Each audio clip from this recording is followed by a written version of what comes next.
मथुरा में 261 घरों पर लाल निशान क्यों लग गए हैं? जिसके घर पर निशान लगे हैं वो क्यों परेशान है? घर घर के बाहर लगे नोटिस में क्या क्या लिखा है? कोई कह रहा है कि बुलडोजर आएगा तो कोई सुप्रीम कोर्ट में गुहार लगा रहा है। मथुरा में लाल निशान से घमासान क्यों मचा है? दुकान की शटर पर लाल निशान लग गए हैं। मकान की दीवार पर लाल निशान लग गए हैं। घर के ताला बंद दरवाजे पर लाल निशान लग गए हैं। खंभों पर लाल निशान है। बाउंड्री वॉल पर लाल निशान है। प्लास्टर वाली दीवार पर लाल निशान है। बिना प्लास्टर वाली दीवार पर भी लाल निशान है। हर निशान के साथ एक नंबर भी लिख दिया गया है। निशान के साथ साथ एक नोटिस भी चिपका मिल रहा है। गली में आगे बढ़ते जाएंगे, निशान नोटिस दोनों मिलते जाएंगे। जहां जहां लाल निशान लगाया गया है वो अवैध अतिक्रमण है। किसी का मकान अतिक्रमण की जद में है तो किसी की दुकान अतिक्रमण की जद में आ गई है। चौराहे पर लोगों की भीड़ नारेबाजी कर रही है, विरोध कर रही है इसी लाल निशान और नोटिस को लेकर। जहां जहां जिन जिन घरों में प्रॉपर्टी पर ये निशान लगाए गए, नोटिस चिपकाए गए, वो मथुरा के कृष्णा नगर का इलाका है और सिंचाई विभाग ने इन सभी घरों को अतिक्रमण के आधार पर हटाने के लिए नोटिस चिपका दिया है। सिंचाई विभाग ने 261 मकानों पर लाल निशान लगा दिए हैं और कहा है कि ये सभी मकान नाले पर बने थे। मथुरा के कृष्णा नगर में इस वक्त हम मौजूद हैं, जहां पर अभी जो दलित समाज के लोग हैं वो काफी ज्यादा नाराज हैं और उसकी वजह यह है कि यहां पर लगभग कई साल पहले 35 फीट की एक झील हुआ करती थी।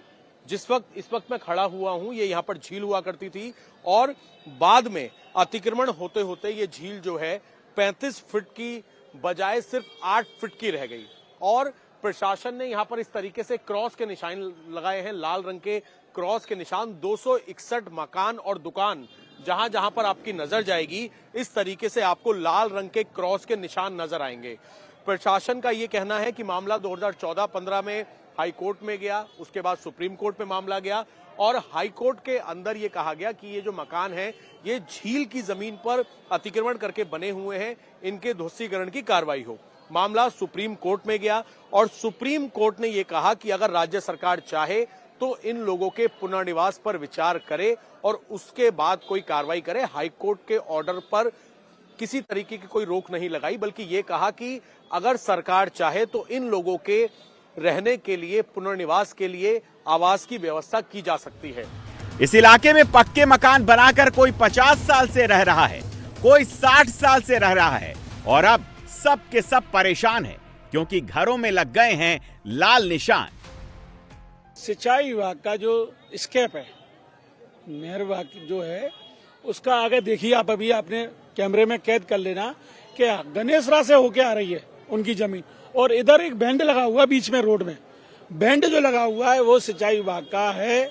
इधर छोटी नाला है। अब आप एक बार बताइए, जब नाला बनाया जनधन योजना ने तो तब ये लोग कहाँ गए थे? सिंचाई विभाग तब नहीं कहा कि हमारी जमीन पे आप नाला बना रहे हैं। 2014 में हाई कोर्ट ने अतिक्रमण हटाने का आदेश दिया था, जिसके बाद पब्लिक सुप्रीम कोर्ट चली गई थी।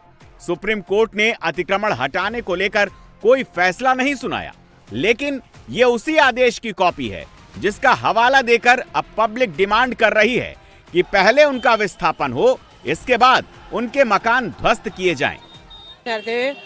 नाले साफ कर दो, जैसा नाले पे मकान पटली पे आ रहे हैं उन्हें साफ कर दो। रहने को बच्चे को तो छोड़ो, कुछ रहने को तो छोड़ो। और फिर सब ये तोड़ रहे हैं, सब भी ये तोड़ रहे हैं, तो भैया को जगह दो जिनको। इतनी पब्लिक। नाले की स्थिति क्या है, अतिक्रमण की स्थिति क्या है, सब कुछ तस्वीरों में साफ साफ देखा जा सकता है। सड़क पर लोग प्रशासन के खिलाफ नारेबाजी कर रहे हैं, आरोप लगा रहे हैं कि प्रशासन विस्थापन की बात नहीं कर रहा, केवल ध्वस्तीकरण की बात कर रहा है।